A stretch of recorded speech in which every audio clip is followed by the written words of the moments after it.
down here, I inhale as I swing back. So the easiest way that I can think of explaining this hip hinge is with what I like to call, well, it's my favorite coaching cue ever, but it's the toilet metaphor. So say you're staying at a friend's place, you've never been to their house before, you got to go to the bathroom in the middle of the night. And you don't know where the light switch is, so you get into the bathroom, you like kick around for a while, you finally find like, okay, here's the toilet.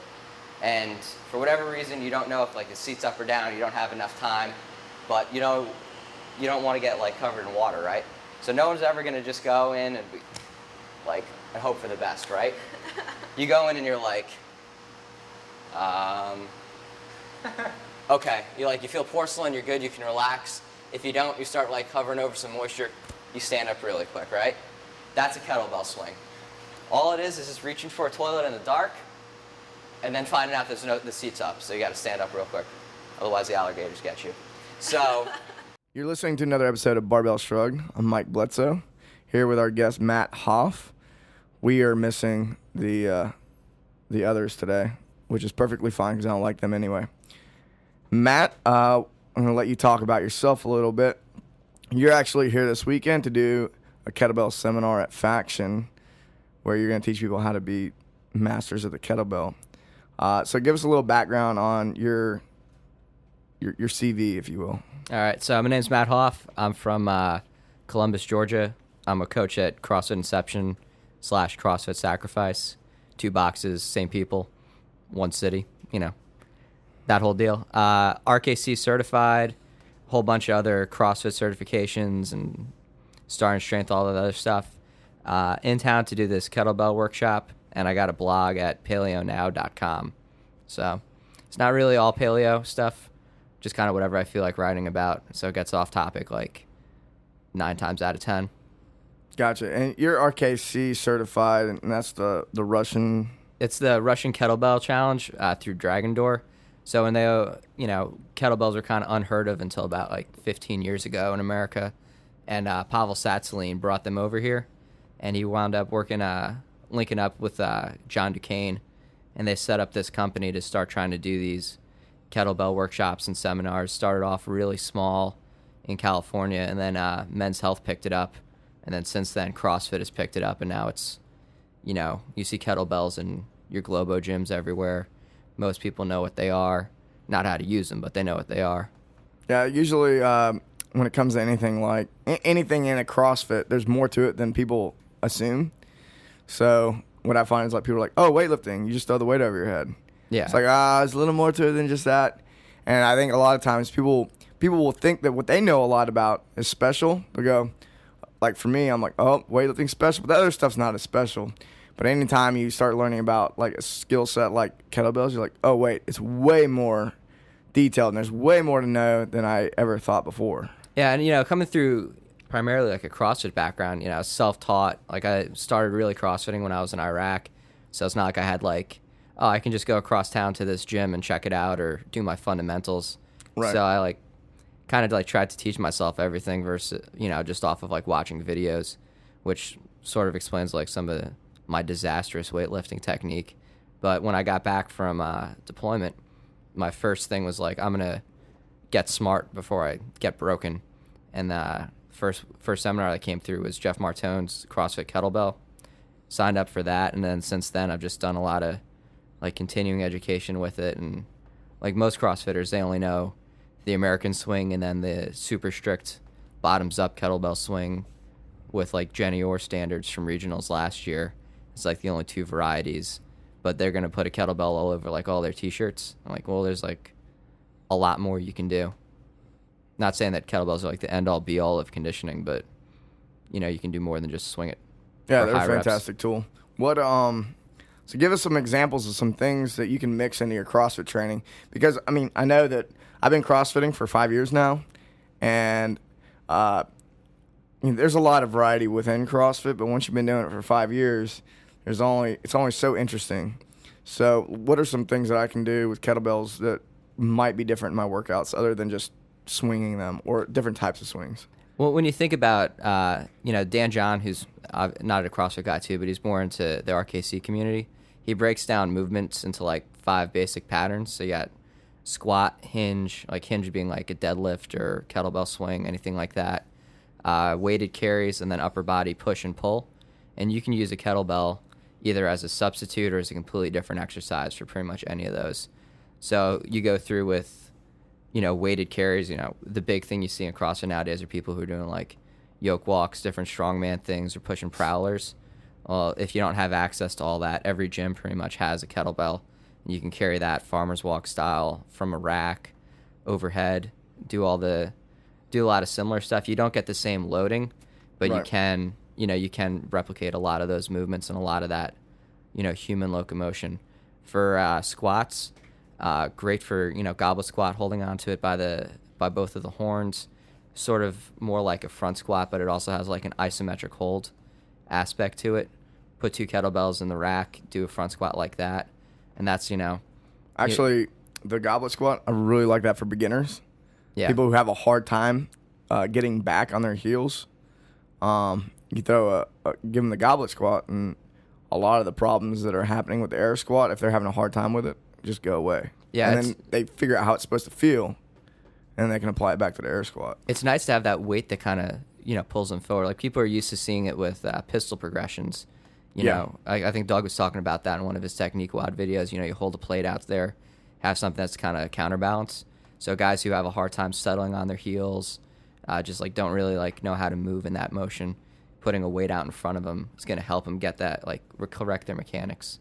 Yeah. And then I don't know if you ever tried doing like a overhead squat with a kettlebell, but that's gnarly. I think like one time, and I was like, I don't want to do this anymore. Yeah, you're like, this is hard. I like doing hard things, but only hard things that I'm good at. That's right. Yeah.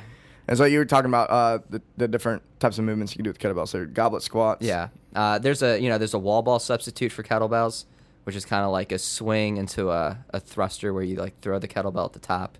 That was pretty. You kind of flip it over, catch it. Yeah. And do your thruster. Yeah, that's usually pretty popular at the workshops. So you can do like kettlebell Karen, which like I hate wall balls. I would rather like get punched in the face than do a wall ball because I'm 5'4". It's terrible movement.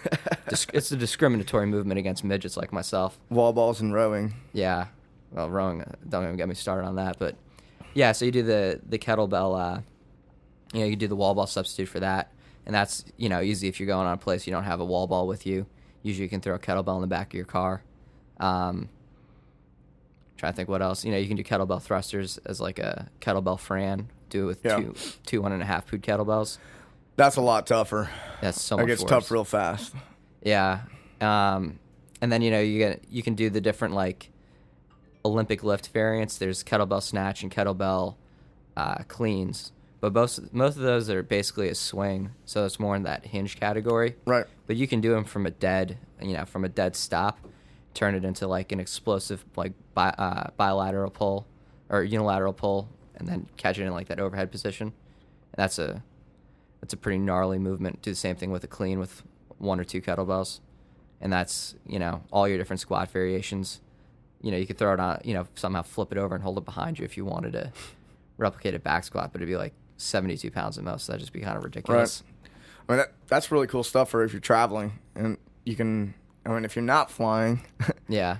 Then if you're driving kettlebells, you can bring how big you want. Obviously, if you're flying, you might want to limit the size of your kettlebell. Yeah. Or maybe ship it ahead or whatever. But I mean, I get stuck in places all the time where I could just bring a kettlebell and not always. A lot of time to find a gym and make sure the hours fit my schedule and all that kind of stuff. So, and I am one of those people that get stuck in like kettlebell swing. All I do is swing and snatch, and I do Turkish Getups. But I'm really quick to forget all the other stuff I could be doing too. Yeah, and everybody's always trying to have this like big push towards like more variance in CrossFit. Like you see like use of specialty bars growing. You see strongman implements, all this stuff. And, all these gyms are going out of their way to spend all this money on everything. Well, you have all these kettlebells that you're using once every 2 weeks to do Helen. Why don't you try, make it kettlebell Grace instead of normal Grace. Make it kettlebell Karen instead of normal Karen. And that's your variance right there. That's your absolutely. Different loading. That's, adding variety, adding instability, making it a unilateral versus bilateral work, which is another pretty big, complaint about how CrossFit's usually programmed. People are always using It's very two bilateral. arms, 2 legs. Yeah. And that's, the get up is kind of a hard one to put in one of those categories because it involves pretty much every movement pattern that you could have. But, I mean, you're getting plenty of, like, lunge work, split squat work with that stuff. So, And yeah. I heard you say before you don't like Turkish Getups and Metcons and fast-paced workouts. Yeah, I think you look at a Turkish getup, and it's really kind of like a slow grind workout. It's putting your body into some pretty challenging positions. Not saying that putting your body into challenging positions under stress and intensity is bad. Like, it's good. But until you have, like, a set base, I think there's other ways you can do get-ups to try to mimic that same thing without having to worry about someone losing the kettlebell behind them and tearing their shoulder out of socket. Right. Not that I've ever seen that, but you can see how There's definitely that some can go bad. unhealthy things going on when people are doing Turkish Getups under fatigue for time, Yeah, I start seeing stuff, I'm like, that they're putting their knees in weird positions. Yeah. They're putting their shoulders in not great positions. They're sitting straight up instead of, turning to the side. Right, and it's never really a lightweight. So you put once you make something for a time, that 20% slop is going to come in, and yeah, I can tolerate 20% slop with like people rounding their backs in an air squat and Right. maybe shortening their lunge or something like that with like putting their neck out of position in a pull up, but with a weight in like held over their shoulder like that in just a weird position, I would stay away from that. You can move it down, hold the load on your chest, put it on your shoulders like a sandbag, do a get up that way. You're still going through the same range of motion. Yeah, your last seminar was the first time I'd ever even done a sandbag get up. Oh, yeah. I thought it was great. There's a lot of, you go to like the more specialized varieties of CrossFit, like a couple guys that do it, in order to get better at alpine skiing. So they'll do workouts where they do X amount of get ups with their skis on. Or you get like, which it's kind of funny to watch in a video, but if you're a wilderness skier or something like that, that's like really functional. For military, I'm a captain in the Army. I work at Ranger School. Like, once you get beaten down like that, getting up and putting on your rucksack when it weighs like 120 pounds and you're, a stocky 150 like I am, becomes like. It becomes a significant challenge. So doing that under duress for time and workout, Right. that has like a significant carryover. And you're doing the same thing. It's actually loaded a little heavier. There's still a technique component to it, but I don't have to worry about, tearing my labrum or something like that. Right. And you talked a little bit about unilateral versus bilateral. And I know that if you look at any good strength program out there, it's going to have a fair amount of unilateral stuff worked in, just to make sure that, asymmetry is one of those things that lead to injury. So if you're doing nothing but bilateral stuff, then there's that opportunity to build asymmetry. If you ever competed in a sport ever, you already have some asymmetry. And then you doing only bilateral work doesn't help that out. Yeah. So how does, give me some examples of tell me why unilateral work is good, and then some. I mean, if you think about it, like, you look at life in sports and, functional jobs that involve doing, like military, law enforcement, firefighters, a lot of what you're doing, you're always coming off of, you're doing one hand. You throw a punch with one arm, not like two fists at the same time unless you're in like a video game. So getting to the point where you can use your body with rotation, not just trying to counteract rotation, but like with rotation, using just one arm at a time, doing things where it's not, I can have a weak side and a strong side. I'll compensate for it. Actually starts becoming like pretty beneficial. It's a normal human movement pattern. You walk unilaterally. You're not like sitting there like bunny hopping everywhere. So getting strong in those ways, that's how you run. That's how you do everything. And if it's good for your lower body, what are you really doing for your upper body in that same vein? You look how your gym's programming, and not to criticize any one box in particular, but when's the last time you did something with just one arm? And probably not ever, if not for months. 2 days ago. 2 days ago. Not to toot my own We're horn. brilliant here, though. Yeah. We're practically geniuses when it comes to programming. Yeah, but smarter than your average box. But you look at, I guess you could go to like. No, if you look at CrossFit.com, Yeah. You don't even get kettlebell snatches hardly No. ever. I mean, it's once in a blue, or Turkish Getups. And I mean, back to the, Turkish Getups, it's a high skill thing. It's hard to coach. So, and it's not like hot, sexy, and fast like butterfly pull-ups or 75-pound snatches for 30 reps. It's not going to be one of those things that draws your members in. Because if it did, they'd probably be doing like yoga instead. But Right. you still have to do those correctives.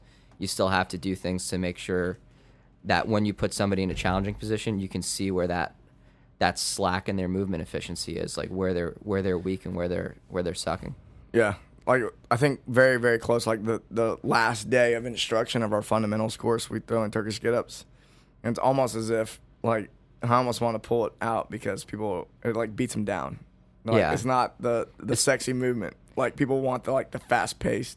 It's demoralizing. Like, I usually only do them as part of, like, my warm-ups, and I use it more as, like, almost like a mobility thing where I'm like, are my hips warm? Are my shoulders warm? Well, if I do a get-up, then, I've pretty much put my body in every position I can put it in under some sort of load and intensity, not going super fast or super heavy, just like a 1 or 2 pound kettlebell, but it's enough to make me know that, like, at the end of this, I'm fully ready to do whatever workout I have to do. Yeah. So for those of you listening, next time you go do anything overhead, so like presses or especially something like jerks, do a good bit of Turkish Getups to warm up, and then go to the barbell and do your jerks or whatever, and you will notice a difference. You'll feel tighter. Warming up is specific to what you're doing, and Turkish Getups, I mean, I use them almost every day in my warm-ups, and because almost every day I'm doing something with my upper body. Yeah. It just makes sense to hold something overhead and then move through a pretty big range of motion with my shoulder. Well, the other thing is, like, so a little story about me and overhead squats. Like, that's like I'd rather do wall balls than overhead squats. Like, that's like, I just had terrible shoulder range of motion. The first time I tried to do Nancy was 2 Octobers ago. Like, I had just joined the gym, couldn't do a single overhead squat at 95 pounds, wound up scaling all the way down to an ultralight 15-pound bar by the end of it. And I was like, I was in decent enough shape, like body weight and running workouts. I was like close to the top of the leaderboard almost every day. And that was just embarrassing. But overhead squats in the course, Turkish Getups over about 3-month period of time got me enough, not only just range of motion, but strength in that range of motion. Because there's a difference between being flexible and being strong in a position that I was able, I was able to RX Nancy for the first time. Like, so a lot of guys who struggle with shoulder range of motion, that's like such a critical movement for you because you're going through so many parts and you have to be strong on all those different angles. Yeah. A lot of coaches will have, like, if someone comes back from a shoulder injury, they'll throw Turkish Getups as kind of like the last step before you go back into like normal programming. So if it's good enough for people who are injured, it's probably good enough for people before they're injured to keep them from being injured. Yeah. So super useful tool. May not be so good for like super fast paced. Not with 2 pood for time. Doing it for time may not be the best thing, but doing it in your warm up, cool down, that could be super beneficial. Yeah, some like midline stabilization work at the end. Like, it's great for your core, great for your hips because your hips are going through just as much of a different range of motion. There's a lot of lateral hip shifting in addition to just like the lunging. So people with like bad hips, it's recommended for all sorts of stuff. And there's 50 different ways to do a Turkish Getup, or one where you're just holding a kettlebell overhead. There's a tactical Turkish Getup that's a little bit quicker. So I mean, I cover all the varieties. Well, not all, but the varieties that I know of in my workshop.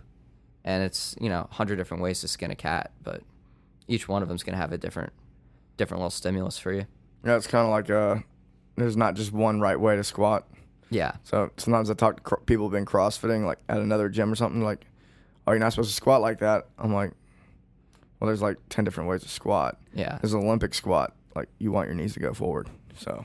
Yeah, and you have to like start explaining like all the different variables. Like the one that the CrossFit teaches is the tactical Turkish Getup that Jeff Martone does, and that has a lot more practical carryover to like, oh, I'm on my back, I need to be not on my back so I can survive. Mm-hmm. But like the RKC does the high bridge, which is kind of the variety I prefer. That's the one I like.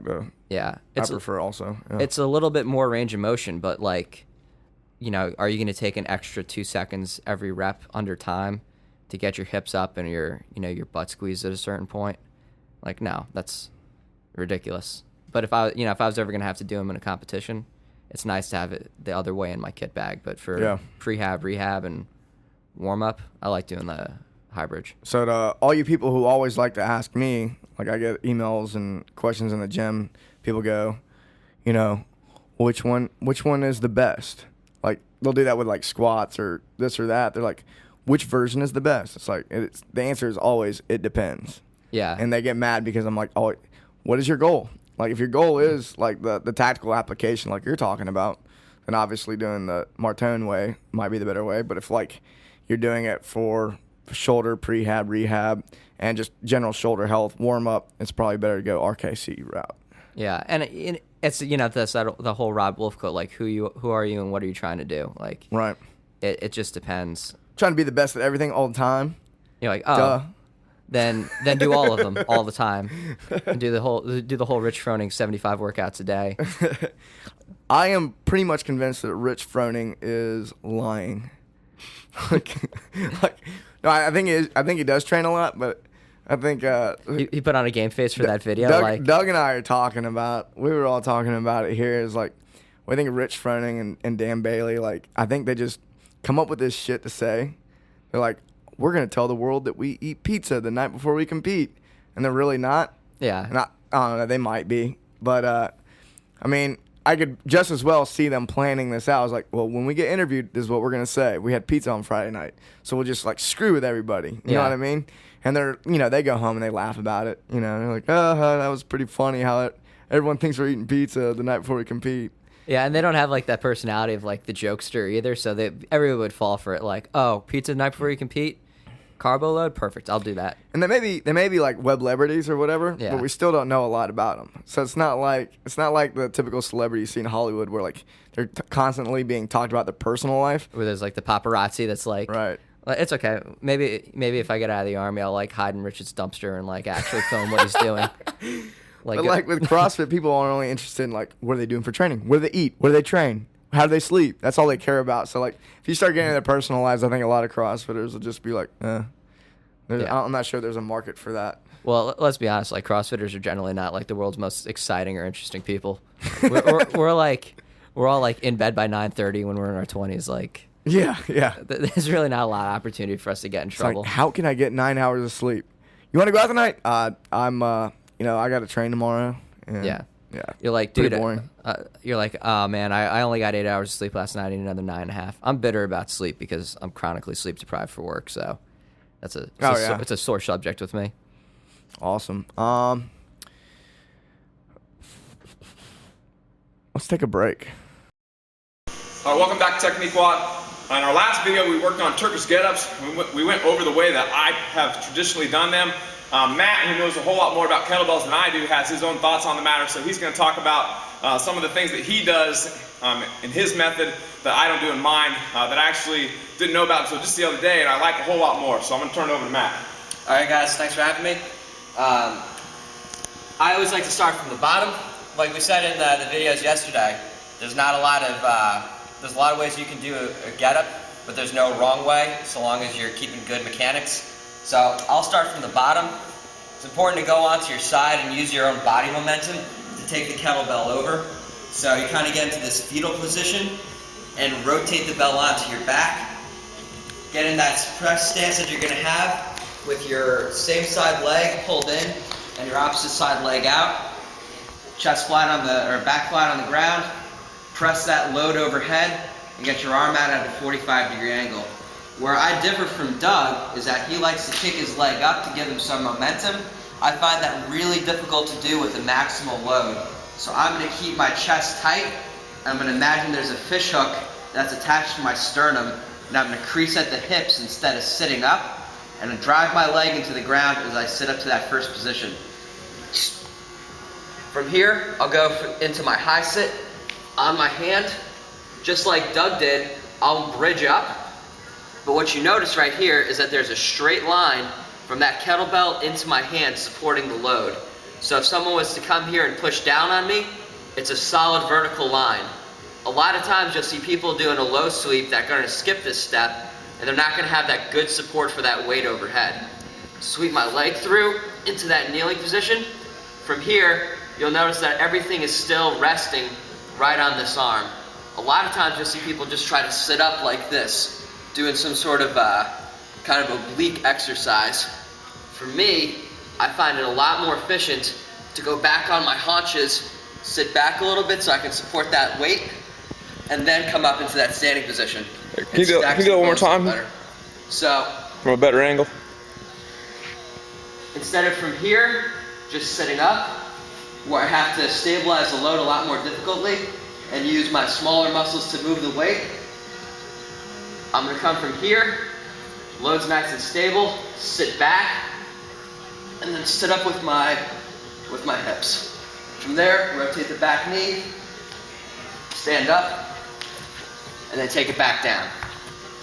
So 3 little differences. I like to drive my heel into the ground, feel that gives me more stability to lift more weight. From here, I'll kick my back leg in, lets me sit on my haunches. Or from here, bring it back into my back heel, and then stand up with it. All the time I'm thinking about where's the best place for my bones to hold the load and make my muscles do as little work as possible. All right, thanks, Matt. Okay, we're back here with Matt Hoff, and we took a little bit of a break because I couldn't think, and I needed coffee and a pee. Anyways, so we've noticed that there's quite a few people that listen out of Seattle, and I want you guys, if you could, you can go on our website, fitter.tv, FITR.tv, and could you drop us a line and tell us where the best place to train in Seattle is? I want to know what the best gym is there. Doug, who's not here, he's actually from Washington, so I think he'd be interested to know. He's got to send his mom somewhere, I think. But so Seattle people, Seattle. Get on there. And now we're gonna move on back over to Matt, and we're gonna talk a little bit about nutrition. We actually just went to breakfast before we did this podcast. He flew in last night at 7:45. Yeah, landed at 8. So before. You were up for 48 hours leading up to that. Yeah, pretty much. I had to do a 24-hour work shift, so you wake up before that so you can train before, which is counterintuitive to doing anything productive with your life. I'm going to wake up early so I can stay awake all day, so I can train before my shift. Awesome. Yeah, which is stupid when you say it out loud, but I do it anyways. We went to breakfast. I woke you up this morning, or I think I woke you up. Yeah, you definitely woke me up. And I called him on the phone. That's how I woke him up. We weren't in the same room. And it sounds weird. But well, I mean, it's not weird if you say that we had bunk beds. Yeah, the bunk beds helped out for sure. I called you from the top bunk. And we went to the best breakfast place in town, which is Brother Juniper's. If you're in Memphis, go to Brother Juniper's. It is delicious. Fact. Yes. And we actually had a really good conversation about nutrition while we were there. And you actually do some nutrition seminars and stuff like that too. You're a nutrition nerd. Yeah, full-blown nutrition nerd. The blog started originally as being for the nutrition outlet for the gym. It came up a lot with the new members or, even some old members asking about, how do I do this whole paleo thing? And then just sort of morphed into kettlebells and mobility and all the other stuff that I did. But the nutrition stuff, it's just so constantly evolving and just so many different things that keep going on with it that it keeps it interesting. And we were talking about vegetarians, touch on that a little bit, people who really, they think that eating vegetarian is just healthier. Yeah, and there's some people who do it for moral, ethical reasons, and that's a whole different can of worms. But I think if you look at anybody who's been vegetarian for a while and then gone away from it and see it's a visual change that you can see just in their health, and then performance, everything else just keeps improving so much.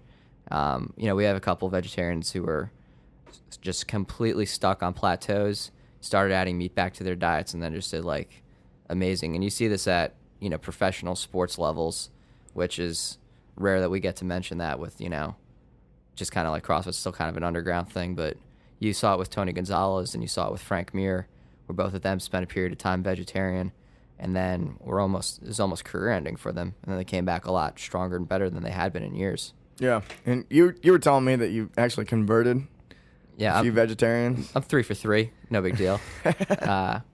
Yeah, and most of them were vegetarians for health reasons, and I think it's just what you see growing up. It's like kind of how the media brainwashes you for it. Like there's even phone commercials that are like, oh, it looks like veganism's really working out for this girl. But then you see those people in real life, they never, it's not as seen on TV. They have like thin hair, just kind of sunken looking cheeks and everything like that. Just real bad skinny fat syndrome, as I like to call it. Yeah.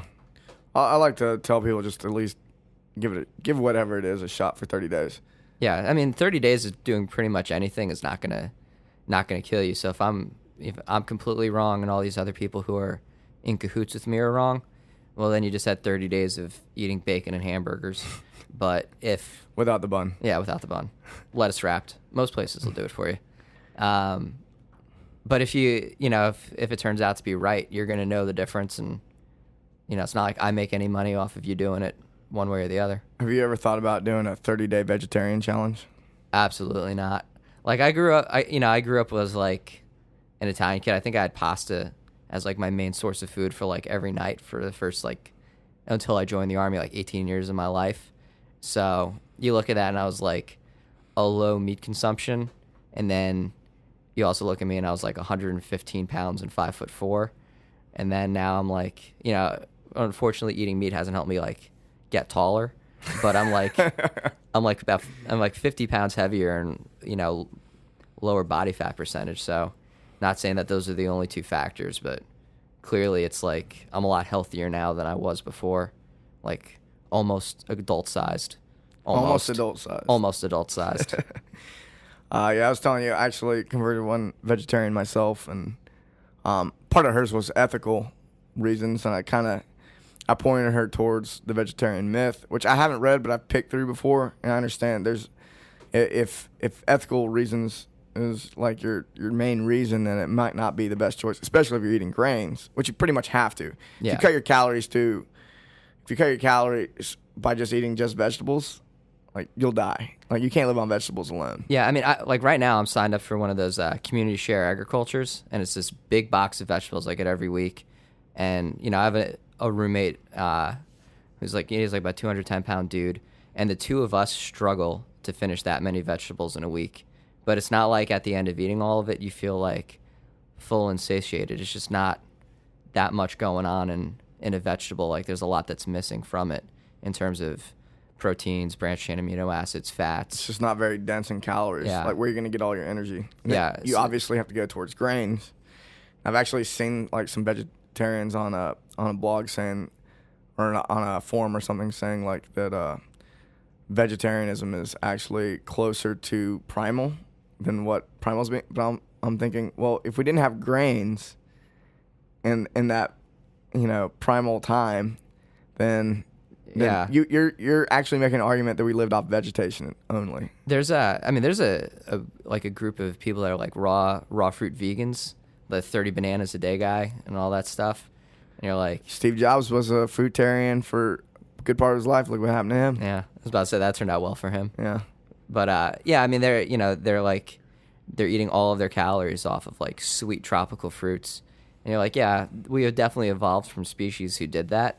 But that's the reason like why humans were able to build cities, and those things are still like using a stick to eat ants, which makes them not vegetarian in the first place. So well, the fruit of today is different than the fruit of 100 years ago, though. Yeah, it wasn't as sweet and as dense. I mean, it's been selectively bred. It's evolution works for the business economic side of everything just the same as it does. Like the plants that people want to grow and people want to eat, those are going to be the banana trees that get selected to survive. Yeah. And we touched on a little bit with nervous system development, brain development in regard to fats and omega-3s and stuff like that. Yeah, I think there's been like some really strong correlation between like omega-3s and vitamin D, I think, or vitamin E, and your neural tube growth. So that's like, for people who are having kids or trying to do like a high CNS sport, like weightlifting, CrossFit, things like that. Anything that involves moving. Yeah. Being able to, regenerate your CNS capacity, like that's huge right there. All right. Well, sounds good. I think we're going to be done here. All right. Unless you got anything else you want to talk about. Well, I'd like to admonish the people of Columbus, Georgia. There's only 5 of us that have downloaded the Barbell Shrugged podcast. Oh. It's not a big town, but there's certainly more than 5 people. So We you guys know. have to get on that. We can look at the stats and know where. Well, in their defense, there might be more than 5 because there's a good portion that is unknown. Oh. So I'd say about Yeah. half of our stats are like in the dark, and the other half can tell me like what town you live in. So people from 6 through ? I apologize. So there might be. Well, what I'm thinking is there might be twice. Up to 12. There might be up to 10 people. That still leaves about like a couple thousand that need some scolding. For sure. So download it. Yeah. But if you're already listening to it, you already downloaded it. So It's a moot point, but you should make your friends do it. yeah, preaching to the choir. Yeah. Spread the word. All right, guys. See you next time.